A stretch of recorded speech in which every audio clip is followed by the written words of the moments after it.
د پاکستان کرکټ حواله سره دا خبر راځي چې بابر اعظم لا د ټیسټ کپتانی یو ځل بیا ملاویدو ولدا خو بابر اعظم ته د ټیسټ کپتانی ملاویدو حواله سره انضمام الحق یو ډیر زبردست بیان جاری کړی دی چې په دې ویډیو کې مونږه د انضمام الحق په بیان باندې ډیټیل سره خبره کوو. ویډیو خپل هم مکمل وګورئ او مخکې ملګرو سره ضرور شریک ډیر ټایم نه خرابو.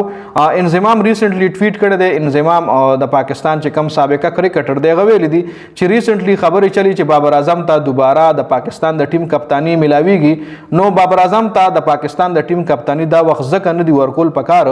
او بابر اعظم ته ځکه دا وخت د پاکستان د ټیم کپتانی نه دی اغشتل پکار چې د پاکستان دا وخت ټوټل ټیم چې کم دی هغه ایکسپوز کېدل شروع شوی دی. یعنی د پاکستان بیټینګ لاین اپ د پاکستان سپیشلی بالینګ چې کم دی ایکسپوز کېدل شروع شوی دی او اوس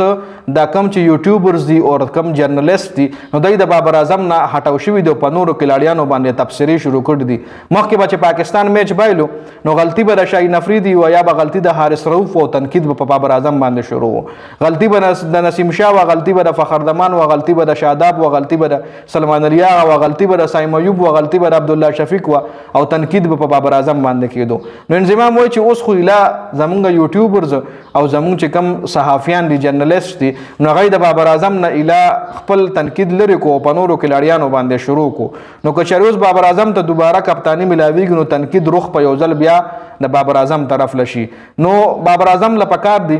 یا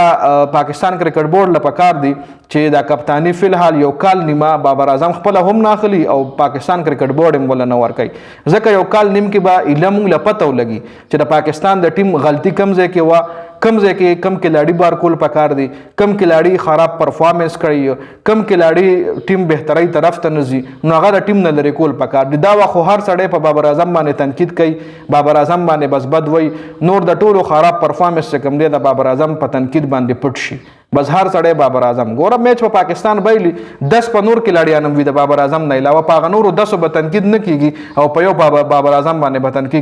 تنقید کیږي. نن بابر اعظم بیټینګ صحیح نه کو کیچ یې نه نیو کپتانی صحیح نه کا او ګوره د پی ایس ال کې تاسو کتل یو صحیح بالینګ پېښور زلمی ته ملو شو او د پېښور زلمی په هر میچ کې بالینګ کلیک شو یعنی بالرانو یې ښه بالینګ کو نو دا غیر بابر اعظم په کپتانی کې پېښور زلمی ټرافي وګټله. نو که داسې ښه بالینګ د پاکستان ټیم ته ملا شوی وي نو بابر اعظم به 100 ټرافیانې د آی سی سی ګټلې وي. ځکه آی سی سی ټورنامنټو کې بابر اعظم سیمی فائنل ته ورسېدو فائنل ته ورسېدو خو د خراب بالینګ په وجه باندې موږ سیمی فائنل هم بایلل فائنل هم بایلل کوارټر فائنل هم بایلل. نو دغه وجه ده ښه اگر کوس چرې کپتان دوباره بابر اعظم جوړ شو نو بیا به د هرې ناکامۍ الزام په بابر اعظم باندې لګي او د ټیم چې کم پرفارمنس دی هغه به هغه شانتې پاتې شي چې څنګه اوس دی. نو بابر اعظم نه کپتانی فی الحال وایي نه دی ورکول پکار او نه بابر اعظم له کپتانی اخیستل پکار دي. پکار ده چې دا وخت دا کپتانی چې کومه ده